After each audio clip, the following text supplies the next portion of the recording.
Sebagai orang Kristen, sebagai orang Katolik ataupun Protestan, dan sebagai umat agama non-Islam, kita itu terbiasa sekali, bahkan sudah familiar mendengar dan menerima dengan baik suara ini, azan setiap hari, setiap waktu. Tentu saja ini sama sekali bukan gangguan dalam pendengaran kita. Harapan saya, harapan kita bersama adalah agar teman-teman Islam pun pada akhirnya sama, bisa belajar mendengar nyanyian pujian di gereja, wangi-wangian dupa di wihara, atau bunyi lonceng yang gemericik ya, ting ting ting ting yang biasa kita dengar di pura bagi umat Hindu atau lain-lain. Oke. Dadah. Kita mau sholat Jumat dulu. Nanti setelah sholat, siapa tahu dapat Jumat berkahnya ya. Ya. Boleh duduk di sini, makan di sini, tapi jangan tinggalkan sampahnya. Nanti sampahnya dibuang, ditaruh di tong sampah di situ. Ya. Salman, kau kan udah tahu. Ya. Ya. Jadi kalau ada temanmu yang buang sampah sembarangan, bilang jangan. Sampah kita taruh di tempat sampah. Ya. Supaya lingkungan alam kita tetap bersih. Kalau bersih berarti sehat. Ya dah, selamat ya. Dadah. Ya. Dadah. Yuk. Jadi itu, kita mau lihat masjidnya. Kita lihat sebentar masjidnya.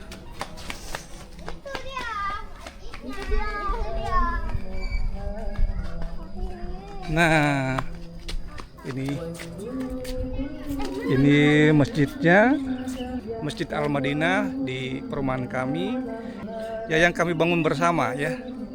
Jadi walaupun sebagai orang Katolik, sebagai orang Kristen, tetap berpartisipasi, dan ini merupakan suatu kepercayaan dari saat itu. Karena jumlah warga awal di perumahan kami ini sangat sedikit, jadi kami bahu-membahu kerjasama, termasuk saya sebagai orang Nasrani ya, ikut menjadi panitia, dipercaya sebagai panitia awal pembangunan masjid ini. Ya. Dan sengaja saya perdengarkan, saya mengajak kalian dengar suara azan, suara persiapan sholat Jumat. Nah, jadi gitu teman-teman. Kenapa saya buat seperti itu?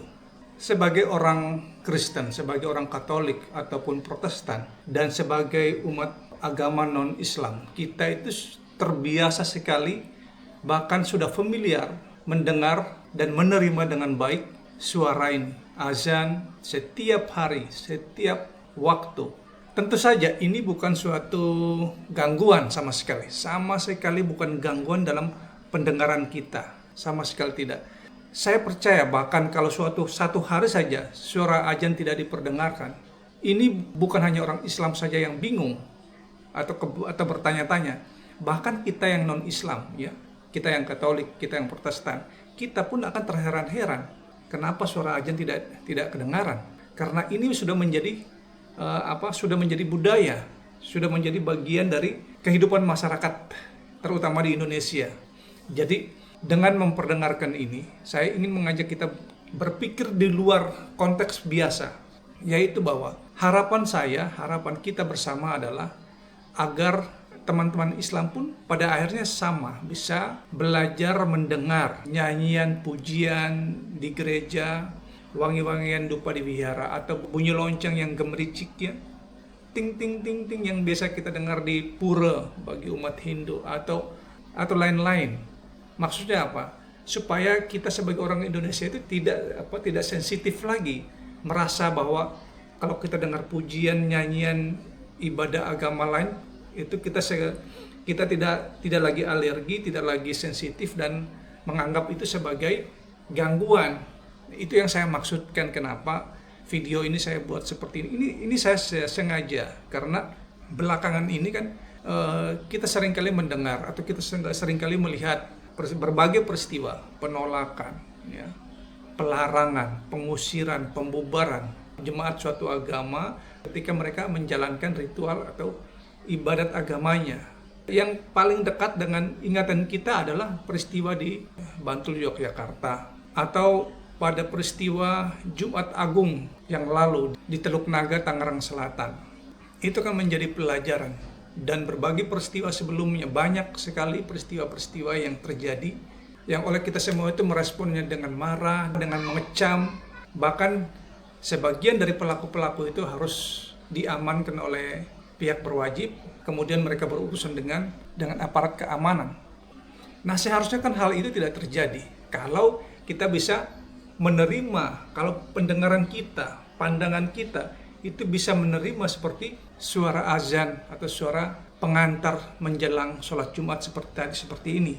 Apa saya buat konten ini untuk mengedukasi kayak gini? Karena saya merasa kenapa kita sebagai warga negara Indonesia yang kita tahu bahwa negara ini mengakui 6 agama secara sah, bahkan 7 secara sah, untuk memeluk agama sesuai keyakinannya dan menjalankan praktek ibadah atau praktek ritualnya sesuai agamanya itu. Harusnya itu kan tidak ada masalah. Harusnya kita semua bisa menerima dan bisa menghargai itu. Jadi dengan begitu kita itu berdiri sejajar.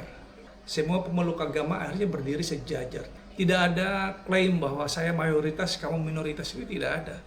Kita semua sama sebagai warga negara Indonesia. Jadi dengan begitu kita bisa menyadari ini.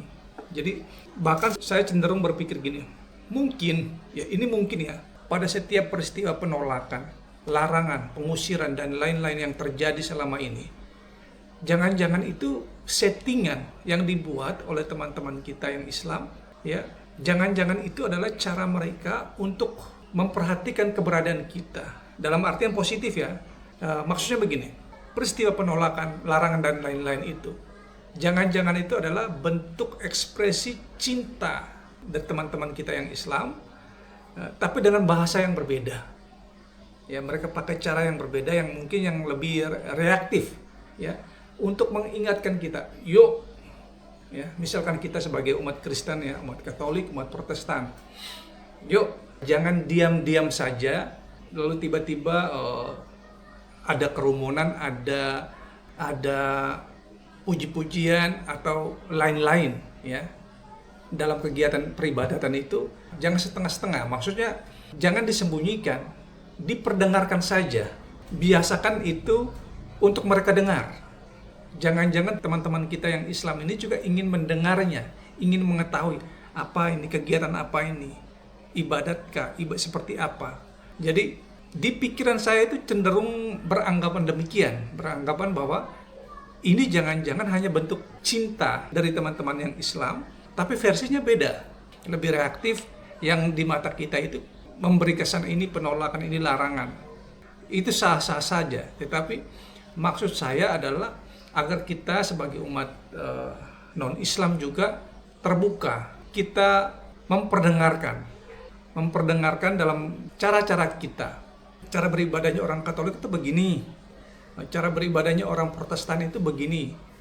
Terlebih teman-teman dari Protestan, ini kan banyak varian, banyak aliran, ya, banyak denominasi, punya karakter masing-masing.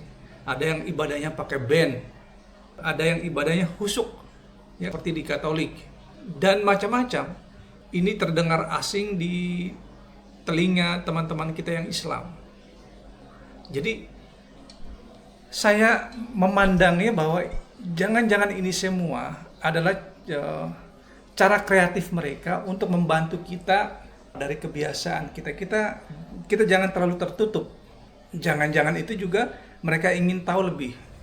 Dan saya juga bisa mengerti bahwa jangan-jangan suara azan yang didengarkan setiap hari 5 kali, ya, itu juga sebagai cara teman-teman Islam selain untuk memanggil orang Islam, umat Islam untuk sholat, tetapi itu juga sebagai cara untuk mengenalkan kepada agama-agama non-Islam bahwa ini waktunya umat Islam mau sholat, mau beribadah.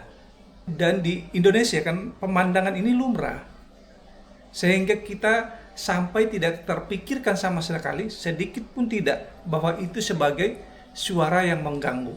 Sama sekali tidak. Begitu. Jadi harapannya itu, ya semoga kita hanya berharap bahwa semoga teman-teman kita yang Islam ya, Karena kita juga percaya, kenyataannya tidak semua orang Islam berlaku reaktif ya, melakukan pembubaran atau menggeruduk rumah ibadah agama lain itu tidak semua. Saya tidak mau menyebut pelaku itu sebagai oknum, karena kalau kita pakai kata oknum berarti kita seolah-olah membenarkan peristiwa itu. Jadi biarlah pelaku sebagai pelaku itu hanya sekelompok kecil yang kurang belajar, ya, yang pengetahuannya masih terbatas sehingga mereka ingin tahu lebih, tetapi dengan cara mereka, versi mereka, bahasanya, ya, bahasa mereka ini mengganggu, ini tidak ada prosedur izin dan lain-lain, itu kan normatif sekali, dan saya hanya ingin bilang bahwa justru saya berterima kasih kalau dari saya sendiri. Saya cenderung berterima kasih ketika terjadi peristiwa penolakan, larangan, dan lain-lain terhadap gereja atau terhadap peribadatan suatu agama. Saya itu merasa berterima kasih terhadap peristiwa itu. Karena apa? Secara tidak langsung teman-teman Islam ini membantu mempromosikan keberadaan kita, suatu kelompok agama itu. Ya. Eksistensi kita dimunculkan. Kita yang selama ini merasa nyaman, adem ayem di lingkungan kita sendiri, itu dengan peristiwa itu, seketika dia muncul, di blow up, eksistensi kita naik di permukaan, diperbincangkan, jadi bahan obrolan banyak orang. Jadi ini bukan berarti kalau begitu, setiap saat harus terjadi penolakan-penolakan. Bukan juga seperti itu, tetapi sewaktu-waktu terjadi, itu hadir sebagai pengingat bahwa kita ada loh, menjadi bagian dari masyarakat di Republik ini, menjadi warga negara yang sah, yang punya hak yang sama dengan mereka, yang setara. Jadi saya tidak merasa harus marah, tidak, dan perlu dicatat bahwa setiap peristiwa itu ujungnya jelas. Ujungnya itu apa? Mengajak semua orang untuk duduk bersama, membangun komunikasi secara intens, untuk berdialog secara intens. Para tokoh lintas agama seketika berbaur, ya, duduk bersama, rembukan untuk membicarakan itu dan mencari solusi bersama, untuk menjalin kerjasama.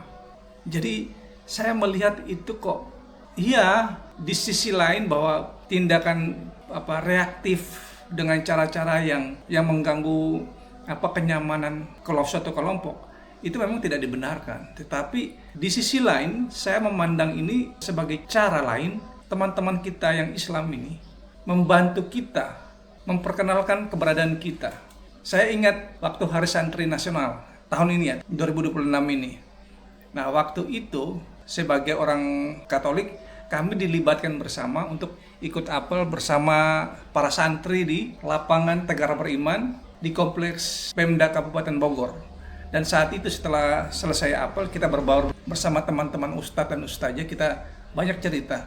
Nah, di situ salah satu ustadz, ya, kebetulan beliau adalah ketua MUI, ya, Majelis Ulama Indonesia di desa kami saat ini, Desa Tonjong. Di situ beliau bertanya, "Bang, apa sih bedanya Katolik dan Kristen? Coba abang tolong bantu jelaskan supaya kami ini bisa paham bedanya di mana, supaya jemaah-jemaah kami juga bisa mengerti." Dan saya menjawab pertanyaan beliau dengan secara terbuka, membantu menjelaskannya dengan data sejarah, membantu beliau untuk memahami perbedaan antara Katolik dan Kristen itu tadi. Nah, mula-mula saya mengatakan bahwa Katolik adalah orang Kristen sejati. Menyebut Katolik adalah sepakat dengan kekristenan. Cuma di Indonesia itu untuk membantu pemerintah memudahkan dalam hal pendataan administrasi, kemudian dalam penyebutan ini seolah-olah ditiadakan. Jadi Protestan itu tidak lagi disebut sebagai Kristen Protestan, dan Katolik disebut hanya Katolik saja. Dahulu kita pernah mendengar atau kita diajarkan ada agama Kristen Katolik dan Kristen Protestan. Nah, sekarang ini kurang lebih 5 tahun belakangan nomenklatur itu berubah dengan penyebutan Katolik tok, lalu untuk Protestan dipakai kata Kristen aja karena banyak varian denominasi. Setelah saya menjelaskan itu, baru beliau mengatakan, "Oh, kalau begini kan kami bisa memahami, Bang. Sehingga kalau harapannya, kalau kami duduk bersama jemaah atau kelompok-kelompok kami, minimal kami tahu, minimal kami bisa membantu menjelaskan. Oh, ternyata Katolik dengan Kristen itu bedanya di sini letaknya.